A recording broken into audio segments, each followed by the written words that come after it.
They put me on TV because people find me to be entertaining. You know how they put me on TV? Because people have a reaction to me when they hear me, whether they should or should not. That's why. Behind that, I got some knowledge. That's cool.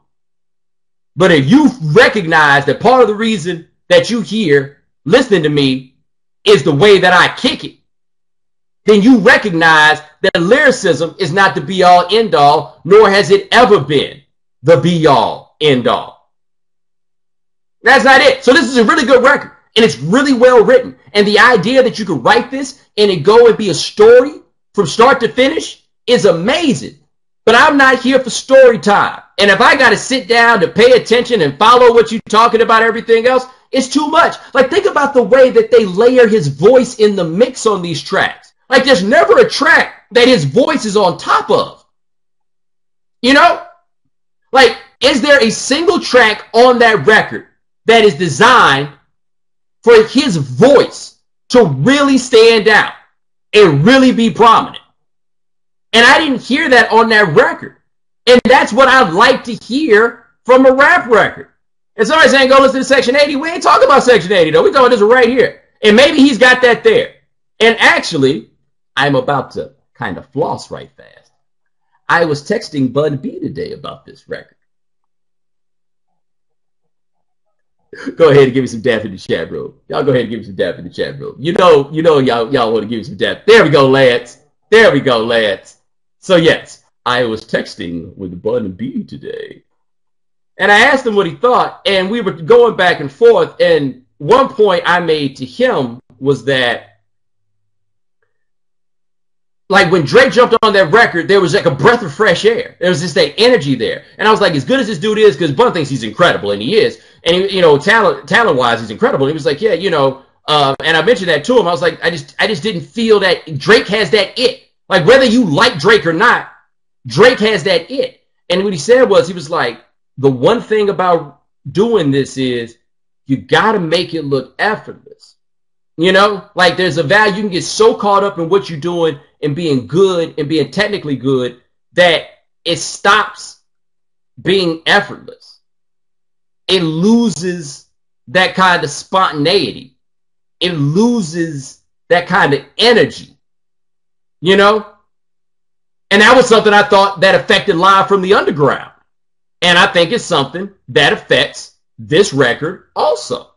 That's my take, and I get that. Like, I'm much more relaxed and spontaneous and, like, unhinged doing something like this or doing the radio than I am on television.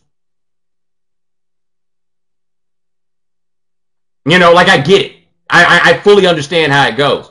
But that's the thing with me about this Kendrick Lamar record. So when you start talking about it being classic, you want to say it's a classic? Man, I need to be cranking that thing off in my car with the windows down and everybody being like, yo, that's the joint, right? This ain't that record, man. This ain't it. It's going to probably have a really strong cult following of people who are really, really into it like that. But if it's true that Detox got pushed back for this, then this shit should have been better than that. I think we can all agree upon that, right?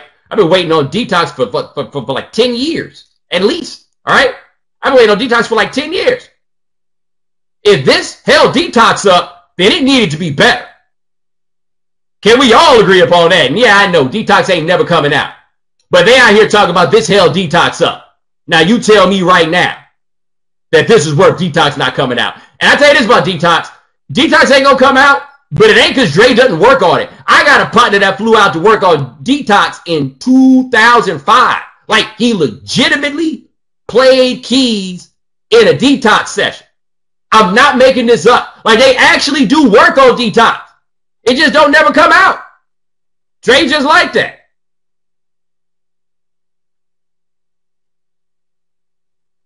Dre just like that. But like I say, I think Kid's got a good record. I think it lacks a certain energy, and I need energy from my music. A lot of people don't require that. That is the thing for me, right? I want to have that visceral reaction. I want it to be evocative in that way. And there's some things about Kendrick Lamar, at least the vibe I got from him, that ain't there. Like, I've seen him in those BET, like those freestyle cyphers. And like you put him next to a cat like E40, and of course E40's got like all the personality in the world, but you put him next to a cat like E40 and Snoop, and you see that those are guys that have that it. And he just doesn't have that it. You know, so if you enjoy the record, that's cool. That's you know, I'm not gonna tell you that you shouldn't. I think you should slow down with the hyperbole, because you know what the hyperbole sounds like when that Frank Ocean tape came out, and y'all were out here trying to tell me like it was the best thing to come out since what's going on. Y'all remember that? Y'all remember saying all that?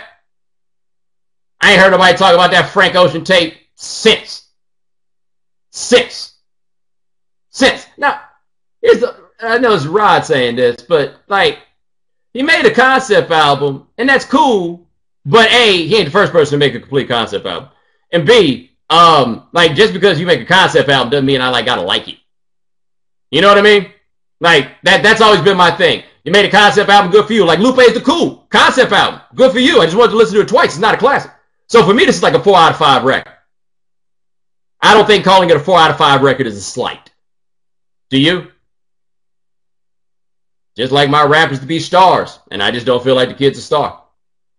It happens. Like, if I were, with Kendrick Lamar, I'll put it like this. If I were in charge of a major label, I would not sign him. If I were in charge of an indie,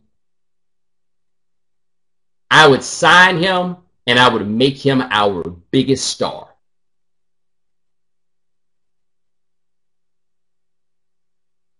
There we go. Well, let's do it like this. What about J. Cole? I think J. Cole is really good and can be really good and can be really boring at times. There's a bit of it. Like, I've seen him live, and he's got a bit of the live it. You know what I mean? But on tracks, he doesn't really have the it. He just doesn't have it. He just doesn't. Now, I will say this about the Kendrick Lamar. Now, this is what I would have been curious about. I understand that Dre executive produced that thing, and like you can listen to the Just Blaze track, and that's like a Dr. Dre Just Blaze track when you listen to it. But I would have liked to have heard like Dre beats. Not even necessarily Dre beats, but I'd like to hear what he could do under Dre's direction. Because I don't know if there's anybody that gets more out of rappers than Dr. Dre. I simply do not. Like, you go back and listen to that Snoop stuff, yo, Snoop is rhyming his ass off. Rhyming his ass off.